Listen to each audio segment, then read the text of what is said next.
आज के जो गुरुत्वपूर्ण विषय निয়ে आलोचना करब देवांशु भट्टाचार्य एकेबारे मार्कार दिए बोर्डे अंक कषे कषे देखिएছেন जे दाबी बीजेपी करे थाके যে হিন্দু ভোট তৃণমূলের ঘরে নেই বেশিরভাগটাই বিজেপির দিকে ঝুঁকে আর মাত্র ৫% হলে বিজেপি ক্ষমতা দখল করতে পারে।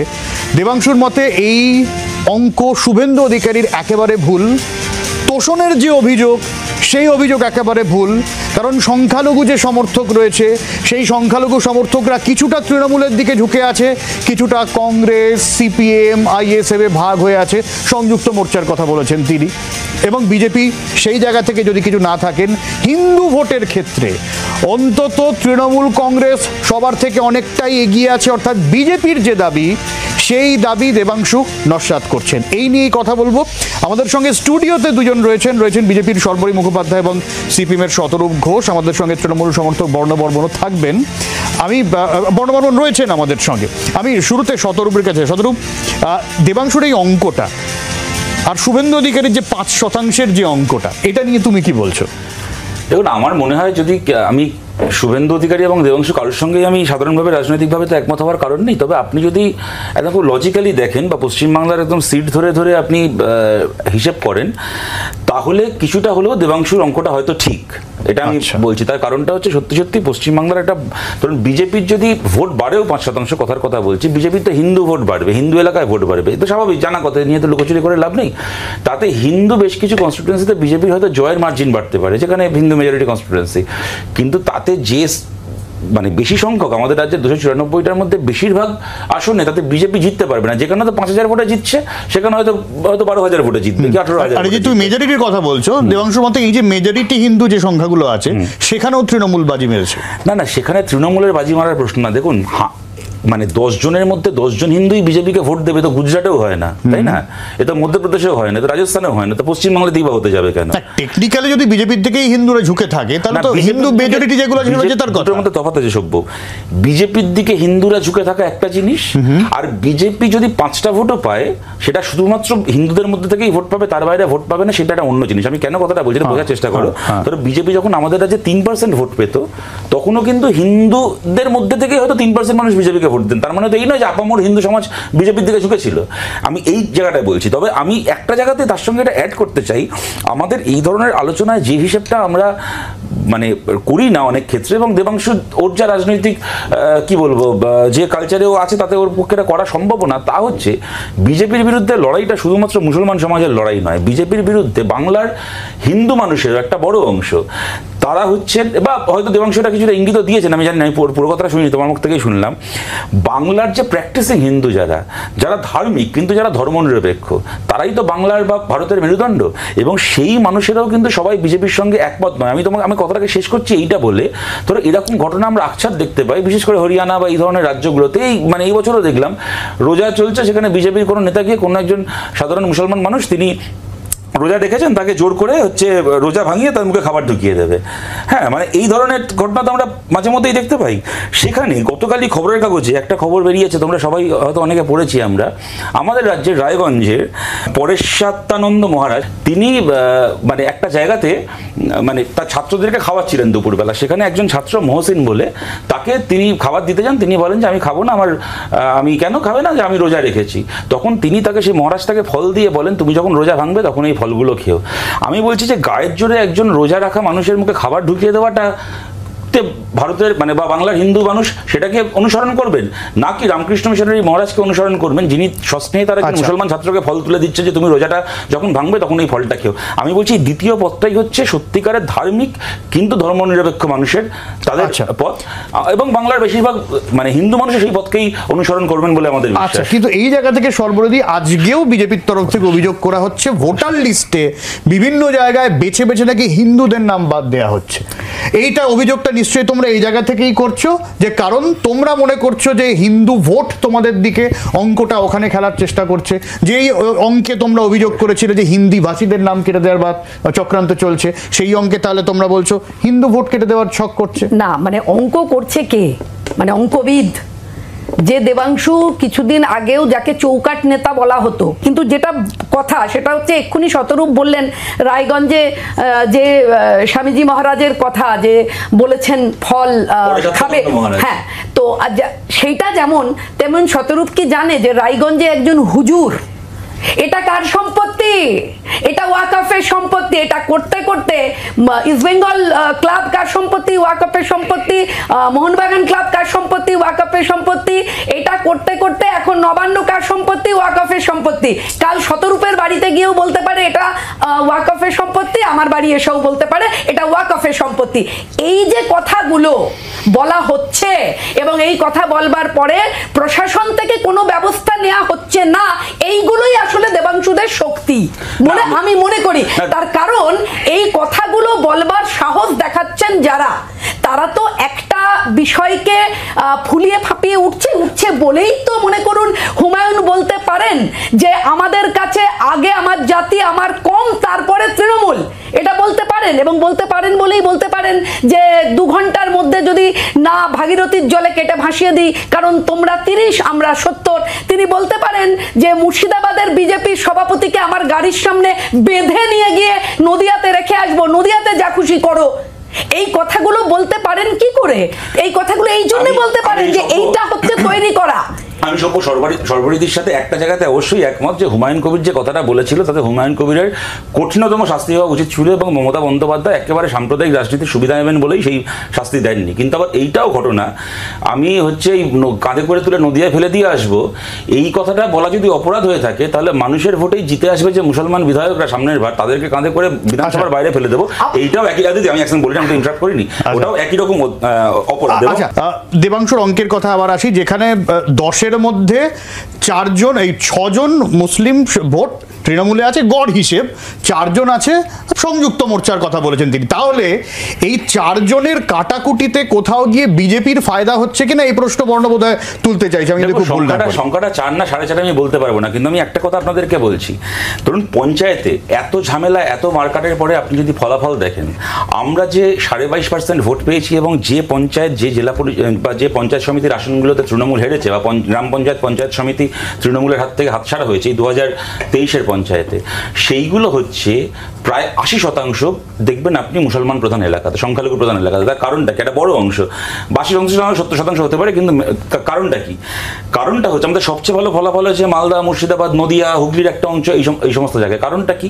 সেখানে যেহেতু বিজেপির পঞ্চায়েতে চলে আসার ক্ষমতা নেই, বিজেপির রাজ্য দখল করে নেওয়ার সম্ভাবনা নেই, অতএব সাধারণ সংখ্যালঘু মুসলমান মানুষ অনেক মন খুলে, যে রুটি কাপড়া মাকান শব্দটা শুনলাম, এই রুটি কাপড়া মাকানের দাবিতে তার রুটি কাপড়া মাকানের শত্রু তৃণমূল কংগ্রেসের বিরুদ্ধে ভোট দিতে পেরেছেন। কিন্তু মুশকিলটা হচ্ছে যখনই আমাদের ভোট কাটুয়া বলছে, আমাদের সে তৃণমূল কি বলবে, সে তৃণমূলের কথা, মানে বিজেপির সুবিধা করে দেওয়ার কথা। দেখুন আমি একটা কথা বলছি, তৃণমূল যদি এখানে যদি আমরা আমরা ভোটে লড়ছি বলে, যেখানে যে রাজ্যে আমরা 34 বছর সরকার চালিয়েছি সেখানে আমাদের ভোটে লড়া যদি বিজেপির সুবিধা করে দেওয়া হয়, তাহলে তৃণমূল গোয়াতে, ত্রিপুরা থেকে ডোনাল্ড ট্রাম্পের সুবিধা করে দেওয়ার জন্য ভোট লড়তে গেছিল। এই সমস্ত ছেলে মানুষ আলোচনা করে 8 ঘন্টা আলোচনায় আর সময় নষ্ট করে লাভটা কি হবে? আমি বলছি যে সুতরাং যখনই উল্টো দিকে দাঁড়িয়ে থাকছে বিজেপি, তখন বাংলার খালি সংখ্যালঘু মানুষ নয়, ধর্মনিরপেক্ষ হিন্দু মানুষেরও একটা বড় অংশ তখন বাধ্য হচ্ছে বাকি সব ভুলে খালি বিজেপিকে আটকানোর জন্য ভোট দিতে। এইখানেই আমরা মনে করি বিজেপি থাকলে বাংলার রাজনীতি তৃণমূলের জন্য অনেক সহজ হয়ে যাচ্ছে। তার সাথে আমি একটা কথা খালি যোগ করছি, এই যে তুমি যে প্রশ্নটা করলে আগের বার, যে হিন্দু ভোট নাকি বেছে বেছে তৃণমূল বাদ দিচ্ছে বা বাদ দেওয়ার চেষ্টা করছে, ওদের অভিযোগ। আচ্ছা, এই যে দ্বিজেন মুখোপাধ্যায় জন্মসূত্রে হিন্দু, মারা যাওয়ার পরে সল্টলেকে ভোট দিলেন, এই হিন্দু ভোটে কি তৃণমূলের ভালো হলো না খারাপ হলো? আমি এই জিজ্ঞেস তোমাকে বলছি, তোমার বাড়ি ওই যাদবপুরের ওখানে 102 নম্বর ওয়ার্ড, হ্যাঁ, পার্ট নাম্বার 15, গত কর্পোরেশন ওয়ার্ডের কথা বলছি, কর্পোরেশন ভোটের কথা, সুরেশ সর্দার, বিশ্বনাথ সর্দার, অতনু দাস, সুনীল সরকার, বিনোদ বিহারী দাস এবং মুকুল সরকার, 6টা নাম তোমাকে বললাম। নাম শুনে বুঝতে পারছো 6 জনই হিন্দু, 6 জনের মধ্যে আরেকটা মিল আছে, 6 জনই মৃত। এই 6টা মরা লোকের ভোট খালি একটা ওয়ার্ডের একটা পার্টে পড়েছে। আমি বলছি এই জাল হিন্দু ভোটগুলো পড়ার ফলে তৃণমূলের ভালো হচ্ছে না খারাপ হচ্ছে? অতএব এই জাল হিন্দু ভোটগুলো ভোটার লিস্ট থেকে কাটা যাওয়া দরকার কি দরকার নয়? শুভেন্দু অধিকারীরা যে পৃথিবীর সবকিছুকে হিন্দু মুসলমান করছেন, সারা জীবন বিজেপি করেছে যে নেতারা, তারা এতবার হিন্দু হিন্দু বলে না, নতুন বিজেপিতে গিয়ে শুভেন্দু অধিকারী যতবার হিন্দু বলতে শিখেছেন। ওদের এই রাজনীতির ফলে পশ্চিমবাংলায় তৃণমূলের কাজটা আরো সহজ হচ্ছে নাকি কঠিন হচ্ছে? আচ্ছা, আমি আরো সর্বাধিক আছে, আমি বর্ণবাবু কিছু বলছিলেন।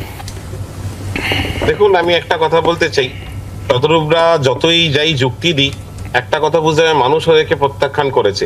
ওরা বলছে কোথায় তৃণমূলের পঞ্চায়েত জেতেনি, কোথায় আমরা কি করতে পারি, ওরা কোথায় কিছু জিততে পারছে না, সারা ভারতবর্ষে ওরা ধুয়ে মুছে সাফ হয়ে গেছে।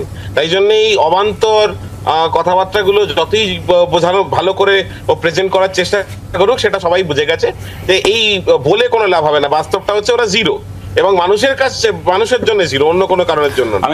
আমি 5 সেকেন্ড নেব, একটা কথা খালি তথ্য দিয়ে দিচ্ছি। পশ্চিমবাংলায় তৃণমূল 3 বার জিতেছে, আমরা পশ্চিমবাংলায় 7 বার জিতেছি। পশ্চিমবাংলায় আমাদের একজনের এমএলএ বা এমপি এই মুহূর্তে নেই। ভারতের 11টা রাজ্যে আমাদের এমএলএ অথবা এমপি রয়েছেন, বা দুটোই রয়েছে, তৃণমূলের আর কোথাও নেই। আমি এক করে বলি, আমি খালি অনুরোধ করছি সভ্য, যখন আমাদের তথ্য নিয়ে আলোচনা হবে তখন পারলে কিছু অরিজিনাল তৃণমূল রাখবেন। এই চায়না টাউন থেকে নিয়ে আসা, কি খিদিরপুর ফ্যান্সি মার্কেট থেকে নিয়ে আসা এই মেড ইন চায়না তৃণমূলগুলোকে দিয়ে না কোনো কাজের আলোচনা করা যায় না। আমি যেটা বলতে চাইছি সেটা হচ্ছে যে তৃণমূলের যিনি এসছেন তিনি তৃণমূলের কিনা আমার এই ব্যাপারে সন্দেহ আছে। তো যাই হোক, ধর্মের রাজনীতি করি না, ধর্মের রাজনীতি করি না যিনি বললেন, তা তিনি কি হিসেবে কোন তথ্যে বললেন? যেখানে দাঁড়িয়ে আমরা দেখেছি যে একদিকে যেরকম হুজুর বলছেন, অন্যদিকে হুমায়ুন বলছেন।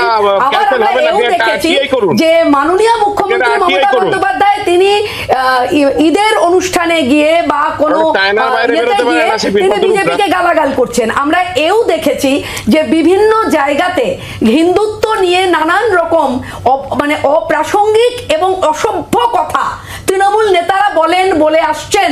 তো আমার কথা হচ্ছে ধর্ম নিয়ে রাজনীতি করি না, এই কথাটা কোত্থেকে এসছে? যতই বোঝানো হোক যে বিজেপি সংখ্যালঘু মানুষের শত্রু, কিন্তু কর্মক্ষেত্রে এসে দেখা, আমি সদ্য গুজরাট থেকে ফিরেছি, আমি আপনাদের একটা ছোট্ট একটা লাইন, একটা উদাহরণ হিসেবে বলছি।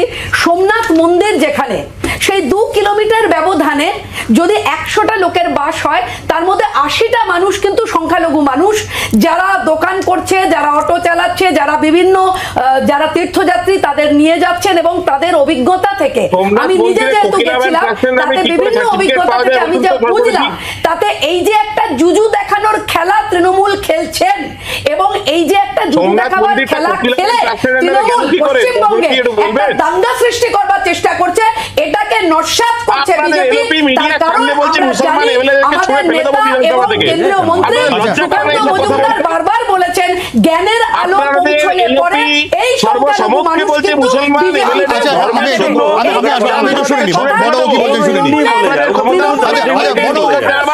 না। তৃণমূলের কোন প্রতিনিধি নয়, এদের কথা শুনবার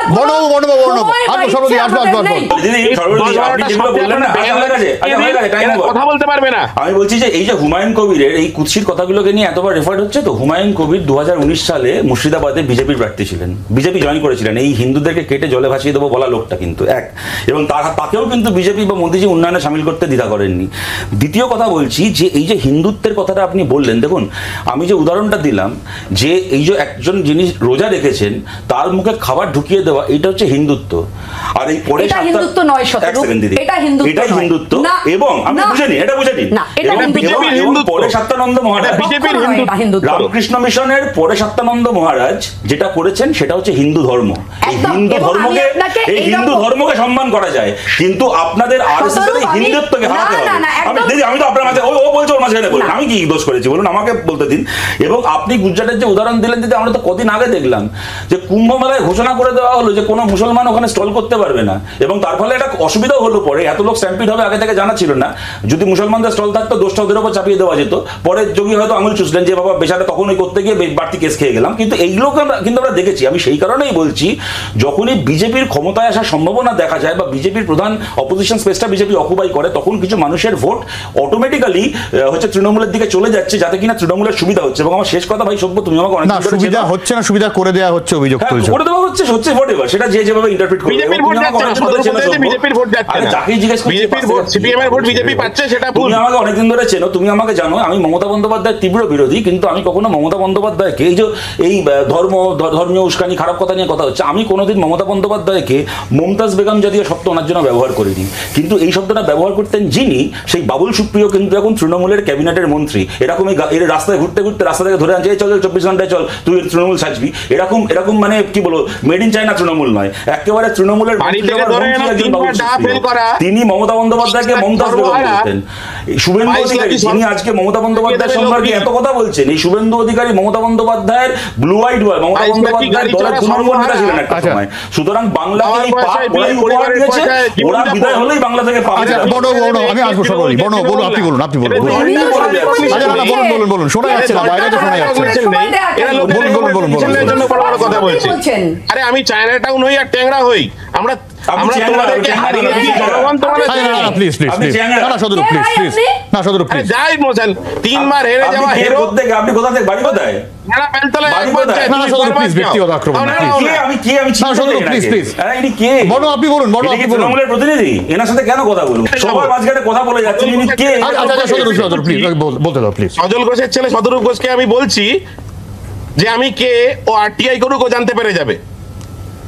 আরটিআই করেছিলাম, বলবো এটা পাগল ছাগল। না প্লিজ সদর এগুলো কি? ওটা আলিমুদ্দিন আরটিআইটা না, করেছিলেন। আপনার না, না, না, না, না, সদর, না, না, না, এগুলো করুন না, এগুলো please, কি হচ্ছে? না, না, সদর, please, বড় বলুন আপনি বলুন। এরা বারবার মানুষের কাছে প্রত্যাখ্যিত, এরা না ধরো ভাই, complex সাতবার এবং জিতেছি। যে মানুষকে সাতবার জিতে ভোট থাকা। নিয়ে কথা বলতে পারলে কিছু হবে না। সাতবার জিতে থাকা আচ্ছা সদর, নাকি? আচ্ছা ওকে বলতে দাও, উনি ওনাকে বলতে দাও। উনি বলতে দিচ্ছিলেন? 3 বারের হেরে চুপ কর। কে চিনি না শুনি না ঘুরে। আরে মমতা ব্যানার্জি 7 বার হেরেছিল। এরা আমি ভোট 3 বার নিয়ে কথা বলতে মমতা পারে না। ব্যানার্জিও 2 বার হেরেছে। এরা ভোট একবার নিয়ে নন্দীগ্রামে, মানুষের একবার দড়ি যাদবপুরে। কাপড় মাকান, আমি তো আরে আবার বলছি বিধানসভাতে এরা ভোটে ভোটে হেরে গেলাম, ভোটে মমতা ব্যানার্জি হেরে গেলেন। তারপর মমতা ব্যানার্জি বিজেপির বাইরে ধরে বাই ইলেকশন নিয়ে এসে মুখ্যমন্ত্রী হয়ে বসে আছে। আচ্ছা সদর ওনাকে বলতে দাও, ওনাকে বলতে দাও। এখানে বিজেপি ভোট পাচ্ছে। একে তৃণমূলের কেউ না, তারপরে উল্টোপাল্টা কথা সদর বলছে। প্লিজ বাইরে এখন কিছু শোনা তৃণমূলের হাতে যাচ্ছে না। সিট কমেছে 2019-এ, কিন্তু পৃথিবীর বাইরে voting পাঠিয়ে দাও, percentage মুম্বাইয়ে পাঠিয়ে দাও কমেনি। উচিত। এরা এই নাম্বারটাকে কখনো অস্বীকার করতে পারবে না, তাই জন্য এরা আরে এরা অন্যরকম পারবে না, চাল 7 বার জিতেছে ওটাকে অস্বীকার করতে। 7 বার, 34 বছর জিতেছে। আক্রমণ করবে। এই 34 বছর 7 বার বামফ্রন্ট সরকার, তার আগে 2 বার যুক্তফ্রন্ট সরকার। ও ধারে কাছে পৌঁছে না, তারপর কথা হবে। আজকে যেটাকে নিয়ে কথা হচ্ছে, উত্তর থাকলে উত্তর দাও। বাবুল সুপ্রিয় মমতা ব্যানার্জিকে মমতা বেগম বলতে হ্যাঁ কিনা? বাবুল সুপ্রিয় আসানসোলে দাঙ্গায় ইমামের ছেলেকে খুন করেছে হ্যাঁ কিনা? ইমামের ছেলেকে খুন করায় দাঙ্গাবাজ মমতা ব্যানার্জির ক্যাবিনেটে আছে কিনা? মমতা ব্যানার্জি ক্ষমতায় তৃতীয়বার জিতে আসার পরে এনআরসির বিরুদ্ধে লড়াই করা আমি লড়াই করতে পেরেছিলাম, আমরা জিতে আসতে পেরেছি। জিতে আসতে পারো না। 1984 সালে সোমনাথ চট্টোপাধ্যায়ের মতো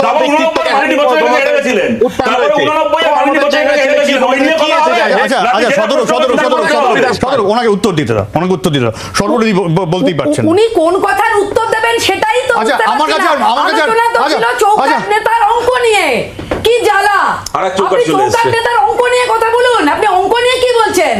ও তো নিজেই চৌকাট, ও আবার চৌকাট তাই না? কি বলবে? আপনি তো এসছেন আজকে চৌকাঠের অঙ্ক নিয়ে কথা বলতে। সঞ্চালক দাদা, ও কেন এরা আসছে এই নিজেও জানে না, ব্যক্তি বলে আক্রমণই চলে করতে পারে। তো একটা ক্ষমতায় থাকা দল 15 বছর সরকার চালানোর পরে শুধুমাত্র দেখো এই অঙ্কের মাধ্যমে বিজেপির ভয় দেখিয়ে সাধারণ মুসলমান মানুষের ভোটের উপর আস্থা রাখছে। একবার দাঁড়িয়ে বলতে পারছে না বাংলার সাধারণ সংখ্যালঘু মুসলমানের জন্য আমরা এই ভালো কাজগুলো করেছি, তাই দেখে আমাদেরকে আচ্ছা। মুসলমান ভোট দিচ্ছে। আমরা এরা বিজেপি মুসলমান বলে